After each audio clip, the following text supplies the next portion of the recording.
آپ نے ارشاد فرمایا اپنی بیویوں کے لیے زیب و زینت اختیار کرو، میں قربان جاؤں۔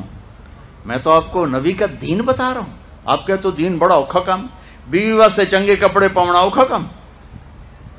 میرے نبی نے کہا اپنی بیویوں کے لیے زیب و زینت اختیار کرو۔ سبحان اللہ۔ عورتوں سے کہا، واہ واہ، قربان جاؤں، اشارتاً ہمیں مردوں کو صراحتاً، عورتوں کو اشارتاً اپنی بیویوں کے لیے زیب و زینت اختیار کرو۔ بنو اسرائیل میں زنا اس لیے پھیلا کہ مردوں نے بیویوں کے لیے زیب و زینت چھوڑ دی تو وہ غیر مردوں کی طرف مائل ہو گئیں۔ اور پھر عورتوں کو فرمایا کہ خامدوں کے لیے تیار ہو۔ کیسے؟ آپ نے فرمایا جنت کی حور اپنے خامد کے لیے ایسے تیار ہوگی جیسے ام سلمہ میرے لیے تیار ہوتی ہیں۔ سبحان اللہ، سبحان اللہ۔ ابھی عورتوں نے شادی پہ جانا ہو تو بیچارے مرد دی مصیبت آئی ہوندی ہے، وہ دیاں ترائے جتیاں تروٹ جاندیاں نے کپڑے ڈھو ڈھو کے، اور خامد کے لیے تیار ہونا ہو تو انہوں موت پہ جاندی۔ اپنے خامدوں کے لیے تیار ہو ورنہ وہ اور عورتوں کی طرف مائل ہو جائیں گے۔ یہ اس میں خفیہ پیغام ہے۔ میرے نبی حیا والے ہیں، پاکیزہ زبان، پاکیزہ ذات۔ مردوں کو صراحتاً فرما دیا اپنی عورتوں کے لیے تیار ہوا کرو۔ بنو اسرائیل میں اس وجہ سے فحاشی پھیلی۔ اور پھر اشارتاً جنت کی حور اپنے خامند کے لیے ایسے تیار ہوتی ہے جیسے ام سلمہ اللہ کے رسول کے لیے تیار ہوتی ہیں۔ جب حضرت فاطمہ رضی اللہ تعالیٰ عنہ کی شادی ہوئی اور نکاح ہو گیا اور رخصتی 1 ماہ بعد، 2 ماہ بعد، 6 ماہ بعد، 1 سال بعد یا فوراً، یہ ساری روایات ہیں، لیکن زیادہ صحیح ہے کہ کچھ عرصے بعد رخصتی تھی، فوراً نہیں تھی۔ تو جب حضرت علی نے آ کے رخصتی کا مطالبہ کیا حضرت ام ایمن کے ذریعے سے، تو آپ نے حضرت حفصہ اور حضرت ام سلمہ اور حضرت عائشہ ان تینوں سے فرمایا کہ تم جانتی ہو نا میری بیٹی فاطمہ مجھے کتنی محبوب ہے، میری بیٹی کو دلہن بناؤ۔ اللہ اکبر، میری بیٹی کو تیار کرو۔ یہ میں دین بیان کر رہا ہوں، بے پردگی نہیں، بے حیائی نہیں، زیب و زینت میرے دین کا حصہ ہے، میرے نبی کی شریعت ہے۔ میرا نبی خوبصورت دین لے کر آیا ہے، ایک خوبصورت زندگی لے کر آئے ہیں۔ پتہ نہیں ہم نے کہاں سے عجیب و غریب دین کے فلسفے نکال لیے ہیں۔ سبحان اللہ، قربان جاؤں۔ آپ نے کہا جابر شادی کی؟ کہا جی کی۔ کہا کماری سے کہ بیوہ سے؟ کہا جی بیوہ سے کی۔ کہا اللہ بکرن فتلاعبک وتلاعبها، ارے تو نے کماری سے کیوں نہ کی؟ وہ تجھ سے کھیلتی تو اس سے کھیلتا۔ میں میرے نبی کا دین بیان کر رہا ہوں۔ آپ کیا سمجھنا صرف رمضان کے روزے رکھنا دین ہے؟ ہاں وہ دین ہے، بہت بڑا حصہ ہے دین کا۔ عبادت میرے دین کی بیس ہے، بیس ہل گئی تو ساری عمارت گر جائے گی۔ نماز نکل گئی، روزہ نکل گیا، زکوٰۃ نکل گئی، حج نکل گیا، پیچھے کیا رہ گیا؟ ساری عمارت ٹوٹ گئی۔ لیکن یہ بیس کو عمارت نہیں کہتے، ہاں بیس پر عمارت کھڑی ہوتی ہے۔ میں عمارت کے کچھ خد و خال بتا رہا ہوں، کچھ نقش و نگار بتا رہا ہوں کہ میرا نبی دین کی عمارت ہمیں کیسے دے کر گئے۔ کبھی آپ نے میلا کپڑا نہیں پہنا، پرانا کپڑا پہنا، پیوند لگا کپڑا پہنا، میلا کپڑا زندگی بھر نہیں پہنا، زندگی بھر۔ اور آپ کے بدن مبارک سے، آپ کے پسینے سے ایسے خوشبو آتی جیسے مشک سے خوشبو آتی، دنیا کے سب سے مہنگی خوشبو۔ آپ حضرت ام سلیم کے گھر میں آرام فرما رہے تھے دوپہر کے وقت، تو آپ یوں کر کے سوئے ہوئے تھے، یوں یہ کوہنی آگے نکلی ہوئی تھی۔ آنکھ کھلی تو دیکھا ام سلیم نے یہاں بوتل رکھی ہوئی، یہاں تو آپ نے کہا کیا کر رہی ہو؟ تو کیا تھا، چونکہ گرمی، پنکھے تو ہے نہیں، پسینہ یہاں سے نیچے گر رہا تھا، ام سلیم نے نیچے بوتل رکھی ہوئی تھی اور وہ سارا پسینہ اس کے اندر جمع کر رہی تھی. کہا ام سلیم کیا کر رہی ہو؟ کہا یا رسول اللہ یہ آپ کا پسینہ اکٹھا کر رہی ہوں، یہ مشک سے زیادہ خوشبودار ہوتا ہے.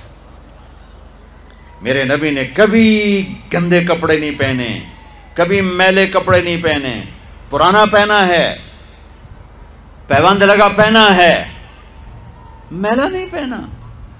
میرا دین یہ نہیں کہتا کہ ایسی شکل میں آ جاؤ کہ لوگ بھاگنے لگ جائیں. سب سے زیادہ عزت اہمیت دو. شادی کے بعد ماں باپ کا حق پیچھے، بہن بھائیوں کا حق پیچھے، حتیٰ کہ اولاد کا حق بھی پیچھے ہے اور خاوند کا حق پہلے ہے.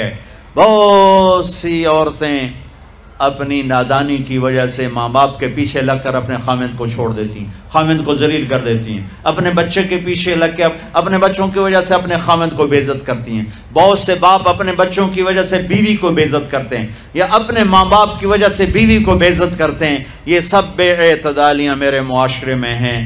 اللہ کا واسطہ دیتا ہوں، ایک دوسرے کو عزت دو، رشتوں کو عزت دو. ہر ایک کا اپنا مقام ہے، ہر ایک کو اپنے مقام پر رکھو. ماں باپ کی وجہ سے بیوی کو بے عزت نہ کرو، بیوی کی وجہ سے ماں باپ کو بے عزت نہ کرو، بیوی اپنے ماں باپ کی وجہ سے خاوند کو بے عزت نہ کرے. یہ وہ رشتہ ہے جس میں اولاد بھی نہیں داخل ہو سکتی. اولاد کو بھی پیچھے کیا گیا ہے خاوند اور بیوی کے رشتے میں. اور یہ وہ رشتہ ہے جس سے میرے اللہ نے اپنی نشانیوں میں سے ایک نشانی بتایا ہے. ایک نشانی، من آیاتہ ان خلقکم من تراب. میں ٹپس پڑھتا ہوں آیات کے، ساری آیت نے. میری بہت بڑی نشانی تو میں مٹی سے بنایا. واقعی نشانی ہے نا بھائی؟ ارے بولو. من آیاتہ خلق السماوات والارض. میں نے ایک آیت چھوڑ دی، بعد میں پڑھوں گا. میری بہت بڑی نشانی زمین آسمان کا بننا. واقعی بہت بڑی نشانی. من آیاتہ منامکم باللیل والنہار. میری بہت بڑی نشانی تمہارا سو جانا اٹھنا. واقعی بہت بڑی نشانی. من آیاتہ یریکم البرق خوفا وطمعا. میری بہت بڑی نشانی بادل، بجلی، گرج، بارش. واقعی. من آیاتہ ان تقوم السماء والارض بامرہ. میری بہت بڑی نشانی زمین آسمان کھڑے ہوئے ہیں. من آیاتہ ان یرسل الریاح مبشرات. میری بہت بڑی نشانی کہ گرم ہوائیں ایک دم ٹھنڈی ہو کر بادل لے کر آتی. اب میں وہ آیت پڑھتا ہوں جو میں نے چھوڑ دی تھی، اور جو شاید آپ نے اس اینگل سے کبھی سوچا نہ ہو کہ اللہ کس چیز کو اپنی نشانی کہہ رہا ہے اور کتنی بڑی بڑی نشانیوں میں اس کو لا رہا ہے. میری بہت بڑی نشانی مٹی سے بنایا. میری بہت بڑی نشانی زمین آسمان بنایا. میری بہت بڑی نشانی جاگنے سونے کا سلسلہ بنایا. میری بہت بڑی نشانی بارش، بجلی، گرج، چمک. میری بہت بڑی نشانی زمین آسمان کا تھمے رہنا. میری بہت بڑی نشانی ہواؤں کا بادل لانا. اب سنو، من آیاتہ ان خلق لکم من انفسکم ازواجا لتسکنوا الیہا وجعل بینکم مودۃ ورحمہ ان فی ذلک لآیات لقوم یتفکرون. اللہ اکبر. صرف یہاں یتفکرون کا لفظ اللہ لے کر آئیں کہ غور کرو گے تو پتہ چلے گا نشانی کیا. میرا اللہ کہہ رہا ہے کہ میری بہت بڑی نشانی ہے کہ میں نے خاوند اور بیوی کا رشتہ بنایا. کبھی یہ اس طرف دھیان گیا ہے کہ یہ جو ہم خاوند بیوی بیٹھے ہیں یہ اللہ کی بہت بڑی نشانی؟ کبھی خیال ہے؟ اللہ اکبر. اللہ نے ماں باپ کا رشتہ بنایا، اسے نشانی نہیں کہا. اللہ تعالیٰ نے اولاد کا رشتہ بنایا، اسے نشانی نہیں کہا. اللہ نے دادے پوتے بھی جتلائے، اسے نشانی نہیں کہا. اللہ نے پھوپھی خالہ بھی بتائیں، دادیاں نانیاں بھی بتائیں، اسے اللہ تعالیٰ نے نشانی نہیں فرمایا. نشانی کسے فرمایا؟ خاوند اور بیوی، یہ میں نے رشتہ بنایا، یہ میری کتنی بڑی نشانی ہے. اس ایک رشتے کو باقی رکھنے کے لیے سینکڑوں آیات ہیں، سینکڑوں آیات. اور طلاق سے نفرت کا اظہار. میرے نبی نے کہا علی طلاق سے بچنا. جب طلاق دی جاتی اللہ کا عرش کانپ اٹھتا ہے. ناجائز طلاق، بے جا، ضرورت کی وجہ سے طلاق لی بھی جا سکتی ہے، دی بھی جا سکتی. یہ میں ایک اضافہ کروں گا. بہت سی بچیاں نہیں گزارا ہو رہا، خاوند بدتمیز ہے یا سسرال ظالم ہیں، وہ کہتی ہیں ماں سے میرا گزارا نہیں ہو رہا، میری جان چھڑا دو۔ نہیں بیٹی، گزارا کرنا ہوگا، صبر کرنا ہوگا، گزارا کرنا ہوگا، یہیں رہنا ہوگا۔ یہ ماں باپ کا ظلم ہے، یہ ماں باپ کا اپنی اولاد پر ظلم ہے۔ ہمارا تو زمیندارہ ماحول ہے پنجاب کا۔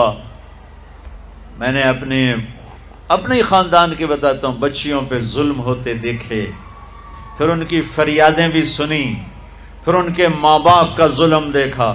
اتھا ہی رہنا ہے، اتھا ہی گزارا کرنا ہے، بس اساں ایک واری تیرا کر دیتا ہے، ہن اساں کوئی نہیں کرنا، پچھا مڑ کے نہ پئیاں میں، جی میں کرنا ہی کر، ساڈا کوئی ذمہ نہیں۔ ماں باپ کہتے ہیں، ماں باپ کہتے ہیں۔ اور وہ ماہی بے آب، مچھلی پانی کے بغیر تڑپتی ہے، اس طرح اس کا دن اور رات ہے۔ زندہ کی کھال کھچ رہی ہے، اس طرح اس کا دن اور رات ہے۔ اور ماں باپ کا جبر، گزارا کرنا ہے، گزارا کرنا، تینوں بعد کون تیرا رشتہ کتوں آئے گا، تیری شادی کتوں کریں گے؟ ابھی تو اس کو ذبح ہونے سے بچا لو، کل تو اللہ نے ہمیں اس کا مکلف ہی نہیں کیا کہ کل کیا ہوگا، کل کو آنے تو دو، پتہ نہیں کل کا دن ہے بھی نہیں کہ ہمارے مقدر میں یا نہیں۔ ہم کل کے لیے اپنی بچیوں کو ذبح کر دیتے۔